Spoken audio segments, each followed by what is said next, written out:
अच्छा भाई, अब ये पार्ट एक्सचेंज अलाउंस क्या है कि जब आप एक एसेट खरीदते हैं और जब पेमेंट पूरी नहीं होती है तो उसके बदले में आप एक दूसरा एसेट उसको दे देते हैं, यानी कि एक्सचेंज करते हैं। ठीक है ना। जैसे मैं आपको बताता हूँ, हमने मशीन परचेज की है 1 लाख की और कैश पेड किया है 70,000। हमने सिर्फ 70,000 पे किया है। Another machine costing 60,000, provision for depreciation 45,000, used in part exchange. सबसे पहले पार्ट एक्सचेंज समझ लें भाई कि आप एक पुराना एसेट से एक नए एसेट्स को एक्सचेंज कर रहे हैं। आप एक नया एसेट खरीद रहे हैं और उसको पैसे भी दे रहे हैं, और जो रिमेनिंग जो चीज़ है उसके लिए आप अपना एसेट दे रहे हैं। जैसे मैं एग्जांपल आपको यहाँ पे दी है, मैंने मशीन परचेज की है तो मशीन मेरे पास क्या हो जाएगी, डेबिट। कैश मेरे पास क्या हुआ, 70,000 मेरे पास। मैंने मशीन परचेज की 1 लाख, पैसा मैंने उसको दिया 70,000। अब मेरे पास 30,000 नहीं है, तो मैंने उससे कहा यार मेरी एक और मशीन है, तुम ऐसा करो ये ले जाओ। एक और एग्जांपल देता हूँ, मैंने 50 लाख की एक ज़मीन ली है, मैंने 40 लाख रुपए दे दिया। मैंने कहा मेरे पास 10 लाख रुपए नहीं है, तो मैंने कहा ऐसा करो 10 लाख के वर्थ की मेरी गाड़ी है, तुम वो ले जाओ। इससे हम कहते हैं पार्ट एक्सचेंज अलाउंस। अब ये देखें भाई, पार्ट एक्सचेंज अलाउंस कितना हुआ है, 30,000। हमेशा मैं अपने बच्चों को बोलता हूं कि जब भी पार्ट एक्सचेंज अलाउंस होए आप पहले एंट्री बना लें।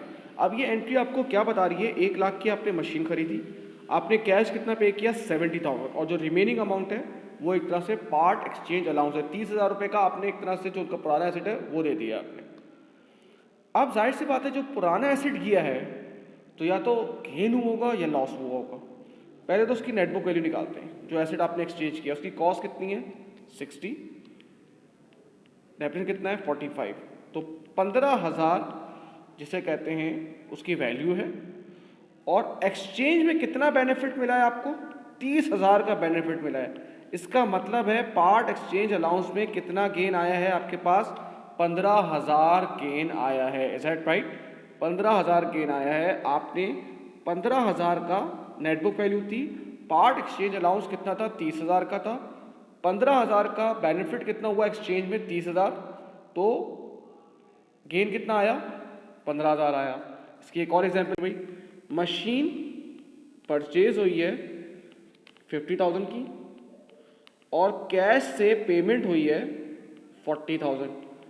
10,000 के लिए अनदर मशीन यूज हुई है जिसकी कॉस्ट थी 25,000 और उसका प्रोविजन फॉर डेप्रिसिएशन था 22,000। ठीक है भाई। आप सबसे पहले आपने मशीन परचेज की है तो मशीन मेरे पास आ गई, कितनी आ गई बेटा 50,000। मैंने कैश कितना पे किया है 40,000। तो इसका मतलब है पार्ट एक्सचेंज अलाउंस में जो पुराना एसेट मैंने उसको एक्सचेंज दिया है उसकी वर्थ कितनी हो गई 10,000 हो गई। अब ये देखना है कि जो एक्सचेंज हुआ है उस पर लॉस हुआ है या फ़ायदा हुआ है।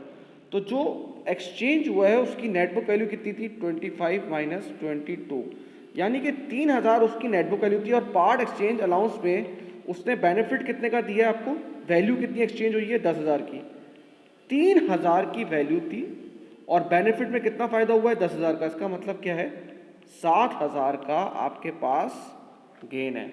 ज़रा डिस्पोजल का अकाउंट भी आप बना के देख सकते हैं।